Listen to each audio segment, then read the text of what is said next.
12 minutes after takeoff, the cockpit voice recorder caught a single hard bang.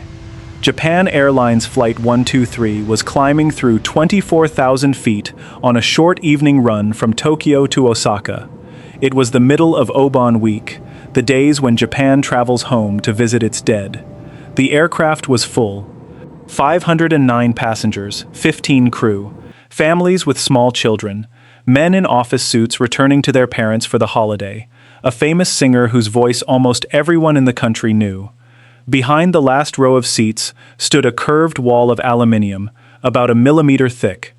It was the back of the pressurized cabin, holding ordinary breathable air inside the aircraft while it flew 5 miles above the ground. At 6:24 in the evening, it tore. The cabin emptied through that hole in well under a second.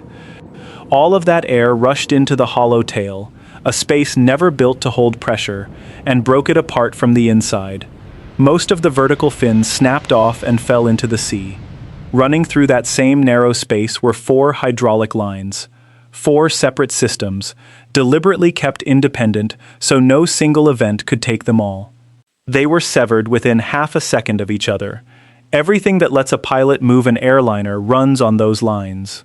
The rudder, the elevators, the ailerons, the flaps. In one moment, the crew lost all of it. For the next 32 minutes, 3 men tried to fly a 400-ton aircraft using nothing but the throttles. This account is built from the report of Japan's Aircraft Accident Investigation Commission, published in June 1987, and from the case record maintained by the United States Federal Aviation Administration. It includes one part of the story that almost no telling includes. It also includes one number that nearly every telling states backwards. The aircraft was a Boeing 747 registered JA8119, and it was not a long-haul machine. Japan Airlines had ordered a short-range version built to move large numbers of people over short distances. It carried more than 500 seats. It flew up and down the Japanese islands several times a day on hops of an hour or less. August 12th was its 5th flight of the day. In command was Captain Masami Takahama, 49 years old, with close to 13,000 hours in the air. He had flown 747s for years and had a reputation as a steady, unexcitable pilot. On this evening, he sat in the right-hand seat. First Officer Yutaka Sasaki sat in the captain's seat, flying the aircraft as part of his captaincy training. Takahama was there to supervise. Behind them sat flight engineer Hiroshi Fukuda, facing a wall of gauges and switches. They lifted off from Haneda at 12 minutes past 6 in the evening. In the cabin, it was a commuter run, routine to the point of dullness. Nearly everyone had made this trip before.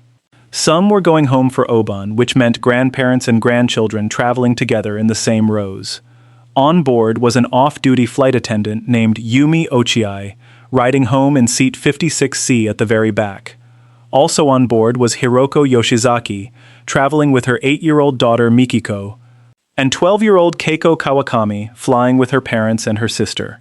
Those 4 names matter later, for a reason that has nothing to do with the aircraft. 7 years before this evening, on the 2nd of June 1978, this same 747 came into Osaka too steeply and struck the runway with its tail. 25 people were hurt. The back of the aircraft was badly damaged, including that curved aluminium wall. The repair was extensive enough that Japan Airlines contracted it out to the company that built the aircraft, on the reasonable basis that nobody understood a 747 better than Boeing. Nobody on board Flight 123 had any way of knowing about that landing. It was 7 years old, signed off, closed, and filed away. At 6:24, the oxygen masks dropped. The recorded evidence describes a bang, a violent shudder, and a rush of white mist through the cabin as the pressure fell away. The Commission's report notes that the flight engineer's first action was to report a problem with the cabin doors, because that is what his instruments suggested. Nobody on board understood what had actually happened. The damage was behind them, out of sight, in a part of the aircraft that cannot be seen from inside. 46 seconds after the bang, Captain Takahama set the emergency signal on the transponder and asked Tokyo Control for a turn back towards the airport. Then the aircraft began to move in a way no 747 is supposed to move. Investigators later described two motions happening at once. The nose rose and fell in a long, slow cycle, climbing and sinking through thousands of feet, over and over. Nothing the crew did with the control column had any effect. At the same time, the aircraft rolled from side to side, swinging its nose in a wallowing figure eight that would not settle. The control column had gone dead in their hands. Not stiff, dead. Flight engineer Fukuda read the hydraulic gauges and found all four at zero. In plain terms, the crew could still see out the windows. They could talk on the radio. They could push the throttles forward and pull them back, but they could no longer move a single surface on the wings or the tail. The aircraft was steerable only in the way a person steers a rowboat by pulling harder on one oar than the other. They worked it out anyway. Over the following minutes, the crew found that adding thrust raised the nose, reducing thrust dropped it, and adding power to engines on one side would slowly bring the aircraft round. Nothing in their training covered this. No 747 pilot anywhere had been taught it, because the situation was not considered survivable enough to train for. The flight recorder caught the three of them talking in short, flat sentences. Raise the nose. Power. Don't bank so much. Three men solving an unsolvable problem out loud, calmly, for half an hour, while the aircraft rose and fell beneath them like something breathing. They held near 22,000 feet for about 20 minutes. At one point, Tokyo Control offered them an American airbase at Yokota. It was close, and its runway was long. The Americans had been listening to the emergency and had it standing by. But the crew could not turn the aircraft towards it. In the cabin, the crew told passengers to fit their masks and adopt the brace position. Ochiai later described the cabin as loud and shaking hard, with the air freezing cold at altitude and ears aching from the pressure change. Some of the passengers began to write. They used the backs of boarding passes, pages torn from notebooks, and paper bags from seat pockets, instructions to wives about household accounts, messages to children. One man wrote to tell his family to look after each other and be good to their mother. Another apologized for not coming home. These notes were later recovered from the mountain, catalogued, and returned to their families. They are the clearest surviving record of what those 32 minutes were actually like, and they say nothing whatsoever about aircraft. 29 minutes into the flight, the crew lowered the landing gear, hoping the extra drag would slow the aircraft down and steady it. The wallowing got worse. The aircraft descended through 8,000 feet in a slow left turn, still rolling. At 5,300 feet, the crew saw mountains directly ahead. They pushed the throttles forward and climbed back to 10,000. 41 minutes after takeoff, they tried the flaps, working them down on the backup electrical system. The Commission's report records that the roll immediately increased to around 60 degrees, close to flying on the aircraft's side. They retracted the flaps and added power. At almost the same moment, the nose dropped, and the aircraft began falling at 18,000 feet a minute. The recorder captured the captain calling for the nose to be raised, calling for power, again and again in the final seconds. They very nearly caught it. At around 5,000 feet, the aircraft came back to a nose-high attitude and stopped descending. Then a wingtip and an engine clipped a ridge.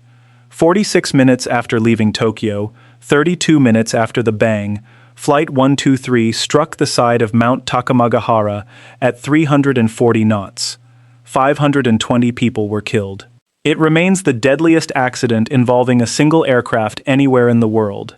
This channel builds its videos out of the primary record rather than second-hand coverage, which is why one specific document is about to appear on screen.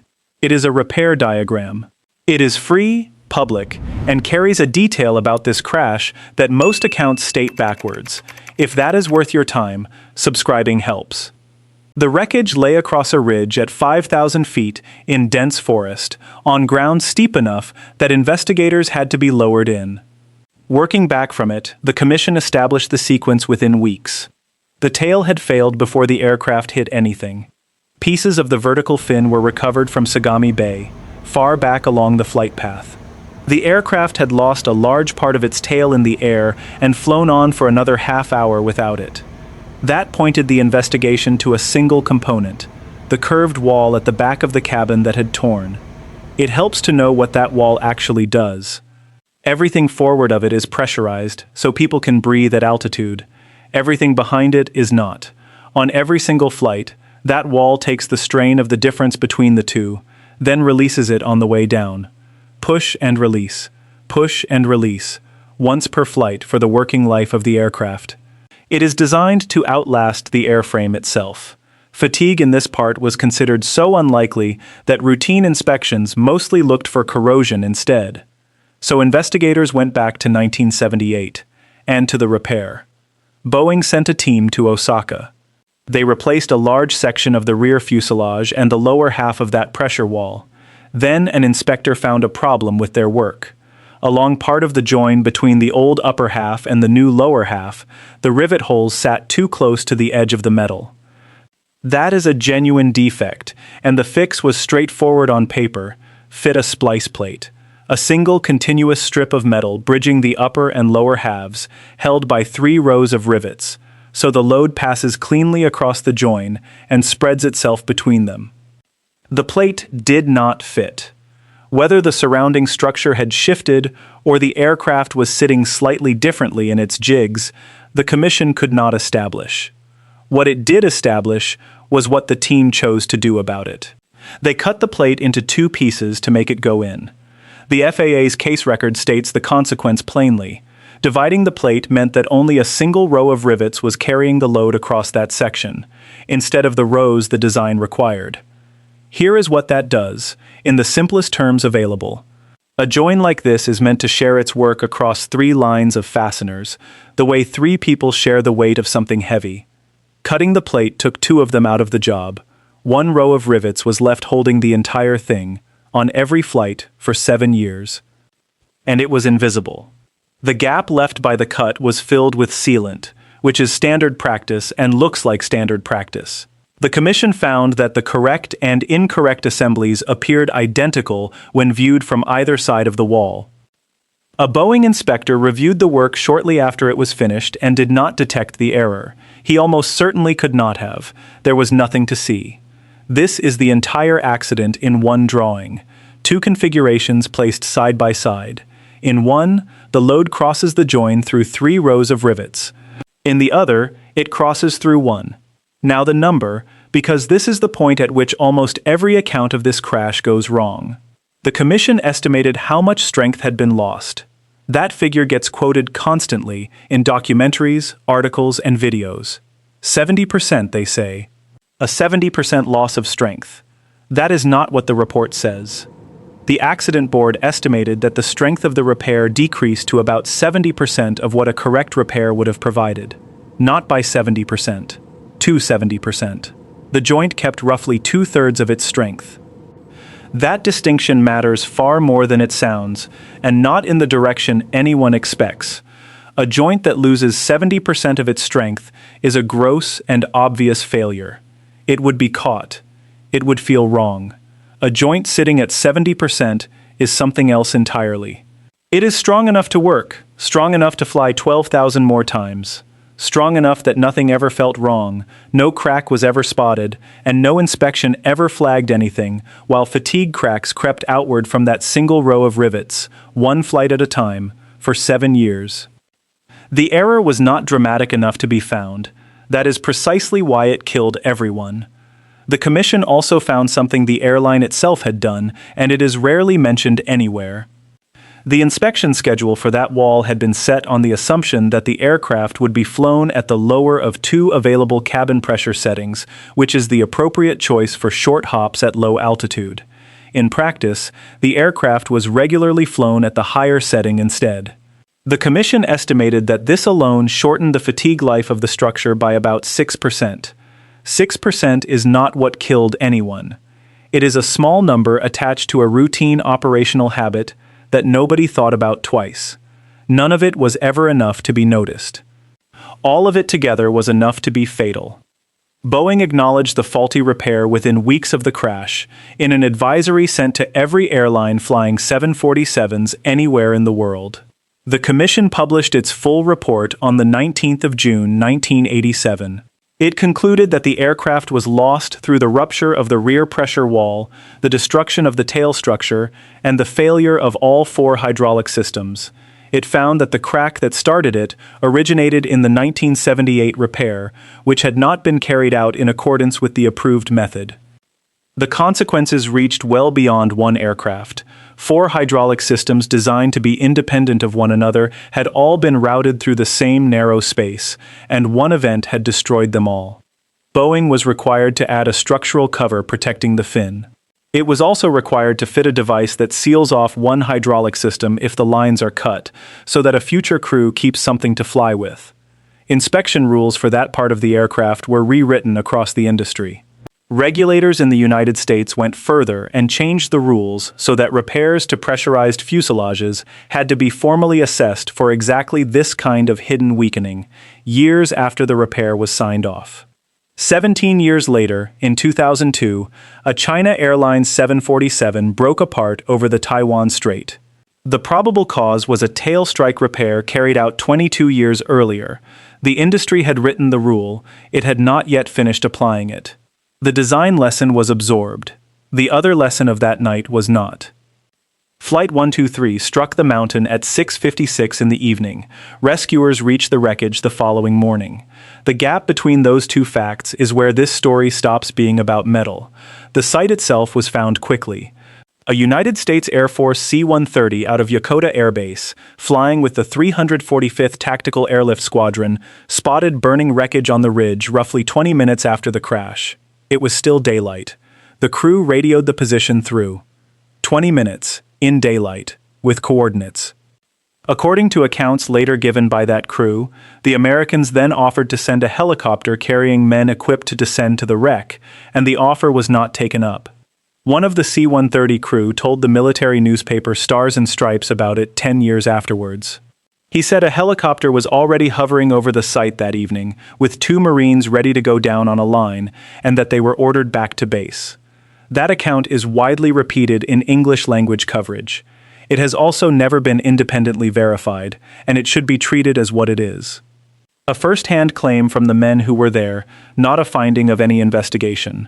There is a second element in the same account, and it cuts the other way. The C-130 crew, looking down at burning debris scattered across a ridge, radioed their own assessment that they doubted anyone had survived. What is not in dispute is the decision that followed. A Japan Self-Defense Force helicopter reached the site after dark. The terrain was steep, visibility was poor, and it could not land. From the air, its crew reported no sign of survivors. That report set the pace of everything that came next. Ground teams were not sent up the mountain that night. They were held at a staging point roughly 63 kilometers away, putting up tents and preparing landing areas for the morning. It is worth being fair about the conditions. The ridge was steep, wooded, and burning. It was dark. There was no road to it. Sending men up an unlit mountain in those hours carried a real risk of adding casualties to the ones already lying there. Nobody made that decision carelessly. But the decision rested entirely on a judgment made from the air, at night, at distance, by people who could not see clearly, and who reported what they believed, rather than what they had confirmed. Nothing about that report was checked before it governed the tempo of the whole operation. 4 people on that ridge were alive. Yumi Ochiai, the off-duty flight attendant, was wedged between seats in a section of the tail that had broken away and come to rest at a survivable angle. Hiroko Yoshizaki was alive, and so was Mikiko, her 8-year-old daughter. 12-year-old Keiko Kawakami was alive, thrown into a tree. Ochiai described that night afterwards, and hers is the closest thing to a first-hand record of it. She remembered lights. She remembered the sound of a helicopter passing overhead. And she remembered voices around her in the dark. A man's voice, a child's voice calling out, people asking for help, moaning, and calling to each other across the wreckage. The voices grew quieter through the night. Then they stopped. When medical teams finally reached the wreckage the next morning and began examining the dead, they found something they had not expected. Several people on that mountain had survived the impact. Their injuries indicated that they had died in the hours afterwards, from shock and from a night of exposure at 5,000 feet. One of the doctors involved put it directly. Finding them 10 hours sooner, he said, would have meant more survivors. 10 hours. The 4 who lived were brought off the mountain on the 13th of August. Keiko Kawakami had lost her mother, her father, and her sister. Mikiko Yoshizaki had lost her father and her sister. Ochiai went on to give an account of what she had seen and heard inside that tail section, which is the only reason any of this is known at all. The single failure that brought the aircraft down was a plate cut in half in a hangar in 1978, and it killed most of the people on board within seconds. The 14 hours that followed killed some of the rest. The maintenance manager for Japan Airlines at Haneda took his own life shortly after the crash. The airline's president resigned and personally visited bereaved families to apologize to them. Prosecutors examined the case for years. In the end, they brought no charges, concluding that individual criminal responsibility could not be established against any named person, at Boeing or at the airline. Japan Airlines lost a substantial share of its domestic passengers in the months that followed, and took years to win them back. The mountain has become a place of pilgrimage. Families walk up to the ridge every August on the anniversary, and many have done so for 40 years. Markers stand on the slope where individual people were found. There is a path, and there are steps, built for people who are now elderly and still climbing it. Japan Airlines maintains a room at Haneda holding wreckage recovered from the aircraft, including a section of the failed wall itself, with the fracture visible. New staff are taken to see it as part of their training. The point of the room is that the object is real, and that it is easier to be careless with a rule than with a piece of metal you have stood in front of. Diana Yukawa, a violinist born a month after the crash, has performed on that ridge. Her father was on board Flight 123. She never met him. Keiko Kawakami, the 12-year-old found in the tree, later became a nurse. The lesson of Flight 123 is that a system can be defeated twice in one night by the same habit, which is trusting a judgment made quickly, from a distance, by someone who cannot see clearly. A plate that would not fit was cut so that it would fit, and sealed, and it looked correct from either side for 7 years. A report from a helicopter in the dark said there was nobody alive down there. It was believed without being checked. It was wrong. The first judgment was made by people doing skilled work under pressure to finish. So was the second. Neither was malicious, and neither was checked, and both were fatal. The diagram shown in this video is a public document, held in the FAA's accident record for JA8119, and drawn from the Japanese Commission's report of June 1987. Both are linked in the description, along with the rest of the sources used here.